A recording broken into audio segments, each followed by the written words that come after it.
आज हम लोग पहले बांग्लादेश की शासन प्रणाली के बारे में जानेंगे, कुछ उसकी पृष्ठभूमि के बारे में जानेंगे। फिर इसके बाद जो है भारत और बांग्लादेश के संबंधों के बारे में जानेंगे।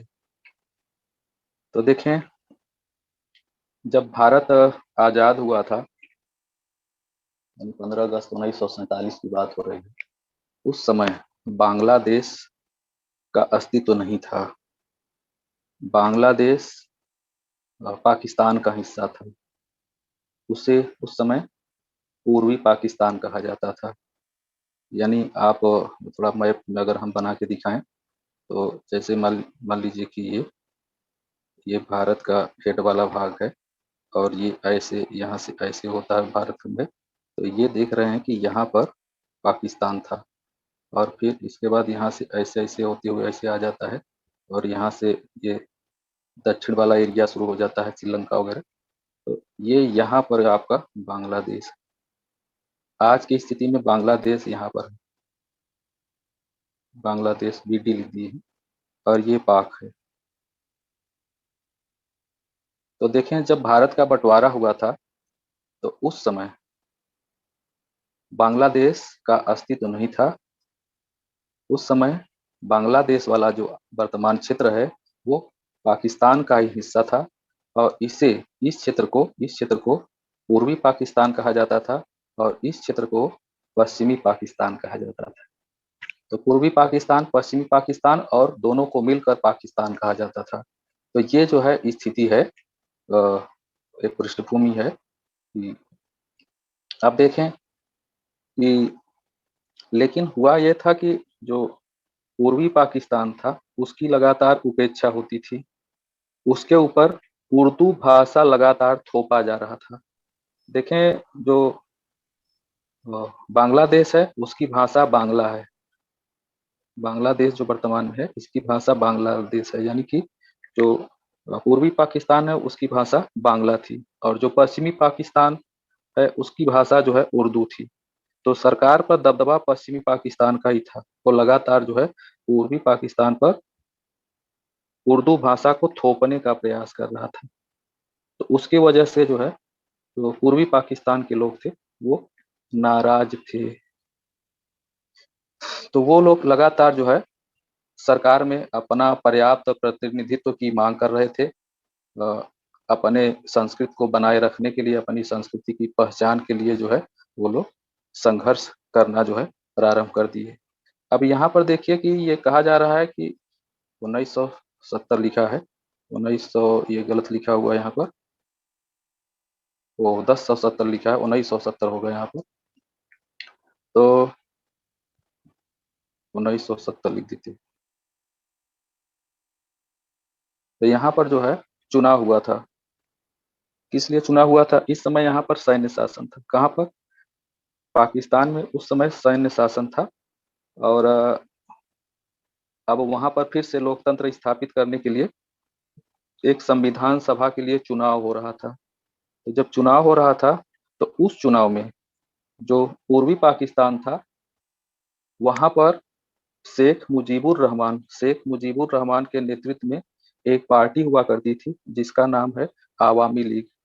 आवामी लीग को सभी सीटों पर जीत हासिल होती। आवामी लीग को सभी सीटों पर हासिल होती है, और पूर्वी पाकिस्तान में, यानी पूर्वी पाकिस्तान और पश्चिमी पाकिस्तान दोनों को मिला के जितनी सीटें थी, उसमें जो है आवामी लीग को जो है बहुमत प्राप्त होता है। फिर से देखें, पूर्वी पाकिस्तान की सभी सीटें आवामी लीग जीत गई थी, और जो पश्चिमी पाकिस्तान था, उसको मिलाकर जितनी सीटें थी, उसमें जो है आवामी लीग को बहुमत प्राप्त हो गया था। लेकिन जो तत्कालीन सरकार थी, उसमें जो है पश्चिमी पाकिस्तान का दबदबा था। इसलिए उसने क्या किया कि संविधान सभा को आहूत करने से इनकार कर दिया। क्यों? क्योंकि संविधान सभा में पूर्वी पाकिस्तान का दबदबा था, यानी उसके प्रतिनिधि ज्यादा चुनकर आए थे, आवामी लीग के प्रतिनिधि ज्यादा चुनकर आए थे। इसलिए उन्होंने क्या किया कि संविधान सभा को आहूत करने से इनकार कर दिया। तो ऐसी स्थिति में जो पूर्वी पाकिस्तान की जनता थी, वो आंदोलित हो गई, सड़कों पर उतर आई, और शेख मुजीबुर रहमान के नेतृत्व में जो है आंदोलित हो गई।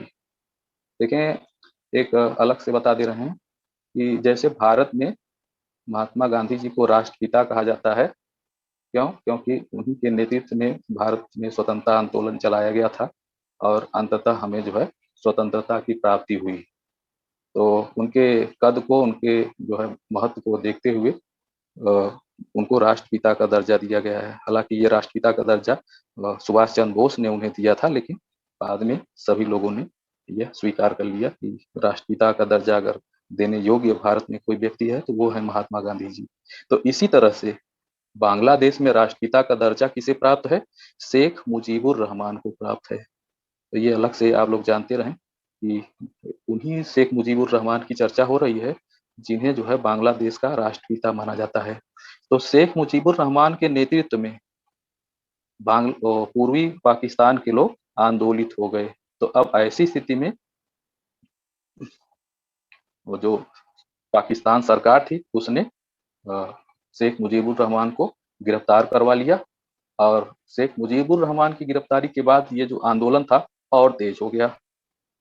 तो अब ऐसी स्थिति में पाकिस्तान सरकार के पास दमन करने के लिए सेना का प्रयोग करना जो है अब अंतिम विकल्प बचा। तो सेना का जो है प्रयोग करके उसने दमन चक्र प्रारंभ कर दिया। दमन चक्र का मतलब ये है कि जैसे भी हो, मारो पीटो, गोली चलाना पड़े तो गोली चलाओ, लेकिन जो है आंदोलन को कुचलो। तो अब जब सेना का दमन चक्र प्रारंभ हो गया तो पूर्वी पाकिस्तान के लोग अपनी जान बचाकर भारत में पलायन करना शुरू कर दिए। भारत में पलायन करना शुरू कर दी। अब लगातार भारत में पूर्वी पाकिस्तान से आने वाले शरणार्थियों की संख्या बढ़ती चली जा रही थी। लाखों में संख्या हो गई थी। यानी पूर्वी पाकिस्तान के लोग भाग भाग के भारत में आ रहे थे शरण के लिए। और उनको कहाँ पर रखा जाए, कहाँ पर बसाया जाए? पहले तो उन्हें शिविरों में रखा गया था, वहां खाने पीने की जो है व्यवस्था की गई थी, लेकिन शरणार्थियों का बोझ लगातार बढ़ता ही जा रहा था। तो अब ऐसी स्थिति में उस समय भारत की प्रधानमंत्री श्रीमती इंदिरा गांधी जी हुआ करती थी। उन्होंने मामले में हस्तक्षेप करना उचित समझा। नहीं तो भारत के ऊपर शरणार्थियों का बोझ लगातार बढ़ता ही जाता। अब हम रोक नहीं पा रहे थे उस समय जो भारत और पाकिस्तान, यानी जिसे आज हम बांग्लादेश कह रहे हैं, तो बांग्लादेश के बीच में जो है जो सीमा थी उस समय कोई वहां पर बाढ़ वगैरह नहीं लगा था, तार वगैरह कुछ नहीं लगा था। तो वो लोग भाग के सीधे तौर पर चले आ रहे थे। अब सेना को लगाएंगे वहां पर तो मानवीय आधार भी तो कुछ होता है, मानवीयता भी तो कुछ होती है। तो अगर वो आ रहे थे तो उनको आने दिया जा रहा था, और लेकिन लगातार शरणार्थियों का बोझ बढ़ता ही जा रहा था। तो इसलिए इंदिरा गांधी ने मामले में हस्तक्षेप किया और फिर भारत और पाकिस्तान के बीच युद्ध छिड़ गया, दोनों ही मोर्चों पर। दोनों ही मोर्चों का मतलब जो पूर्वी पाकिस्तान है उधर भी हमारी सेना लड़ रही थी, और जो पश्चिमी पाकिस्तान है उधर भी हमारी सेना लड़ रही थी।